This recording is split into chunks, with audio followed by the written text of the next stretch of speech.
Hi there, I've just thrown this quick video together in reply to an email I've just had from a guy called Andy.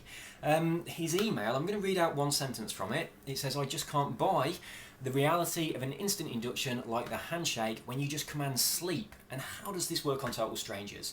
Well, what Andy also went on to say in his emails is that he understands that a lot of hypnosis is down to self-hypnosis and NLP, and he understands how normal hypnosis works and how covert and conversational hypnosis works. So I want to very quickly cover that and then get back to these rapid inductions. All hypnosis works because we exploit something that naturally causes trance to happen. Now there's loads of things that cause trance to happen, and you'll have experienced most of them. Every single night you experience the hypnotic state when you go to sleep, and this is brought on through a state of relaxation. So relaxation causes hypnosis.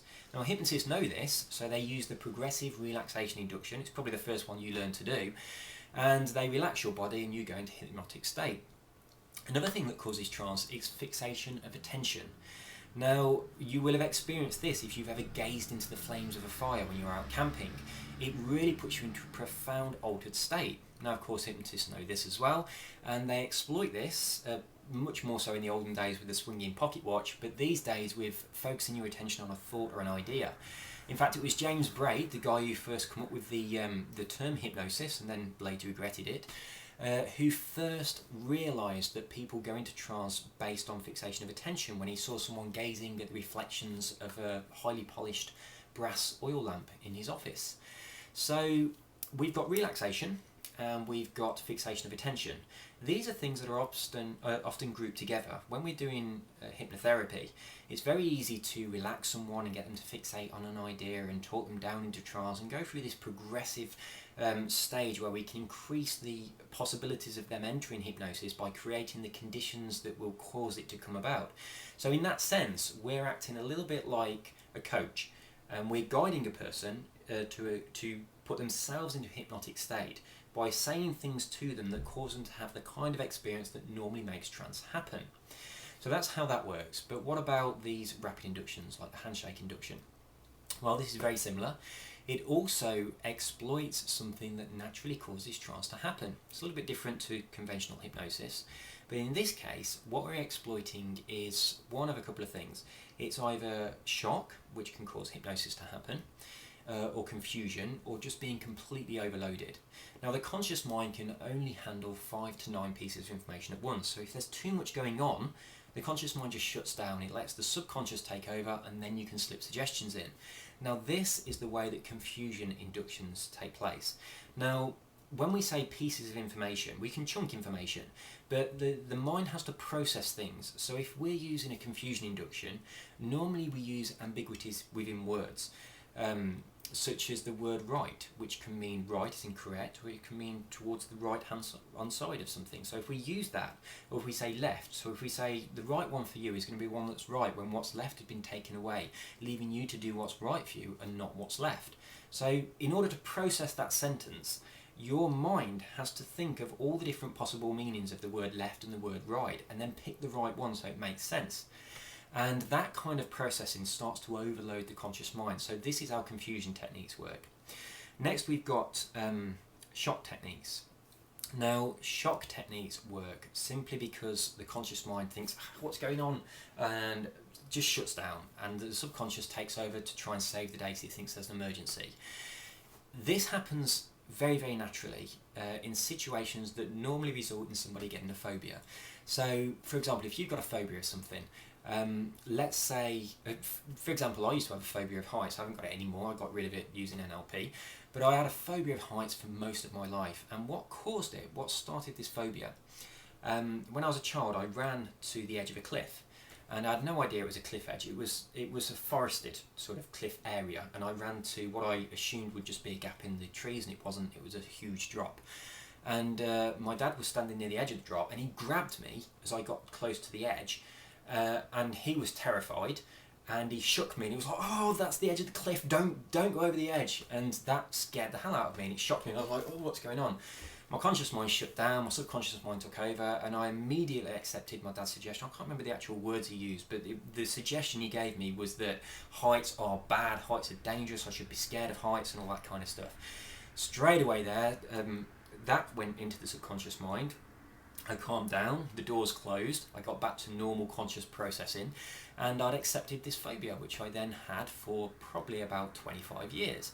So that's the way that suggestions can get into someone's subconscious mind completely naturally because of shock and confusion and just being overloaded consciously.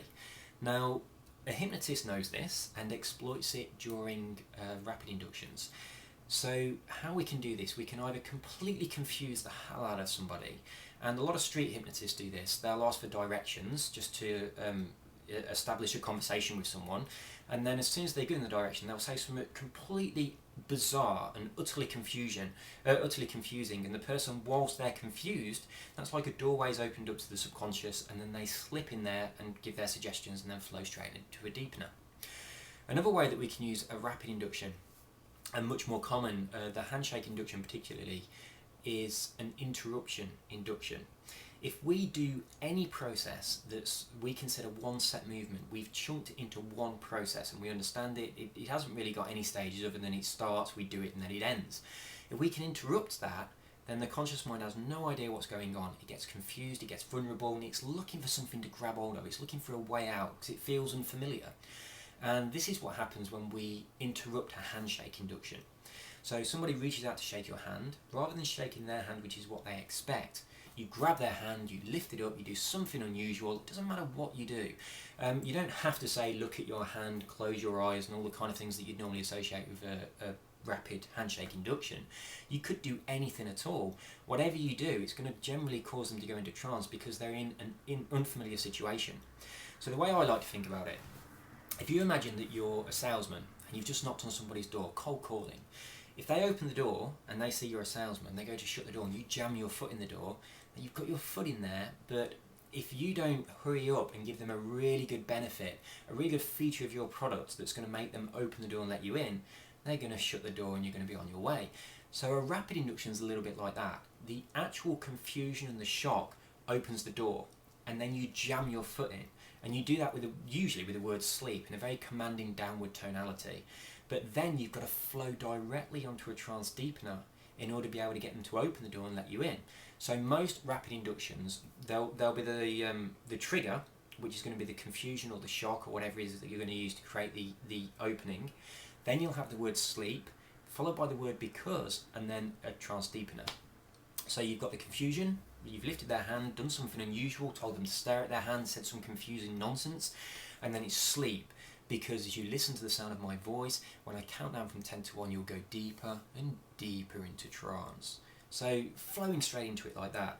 Now, one of the most common things you can use, and one of the easiest things to use, is to use an arm drop deepener on a handshake induction. So if you're doing a handshake interrupt, you generally would have grabbed their wrist and lifted it up, so their hand's going to be up here anyway. You then get them to look at it, you then start your induction, tell them to sleep and move their hand downwards, and as they move their hand down, as they're looking at it, their eyes will naturally close, and also you can associate the movement of the hand downwards with going deeper into trance. Now, a little trick here, if you pick someone's hand up like this, with your finger underneath there, and when you lower it, you say, as your hand moves down, you'll go into trance as quickly as your hand moves. When you let it go, you can flick that finger, and it makes their arm move down very, very quickly.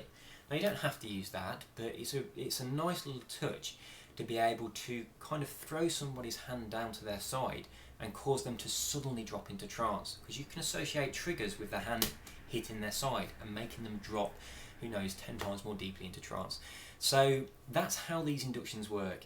They all hypnosis really takes advantage of things that naturally cause hypnosis to happen. In most cases, that's relaxation and fixation of attention.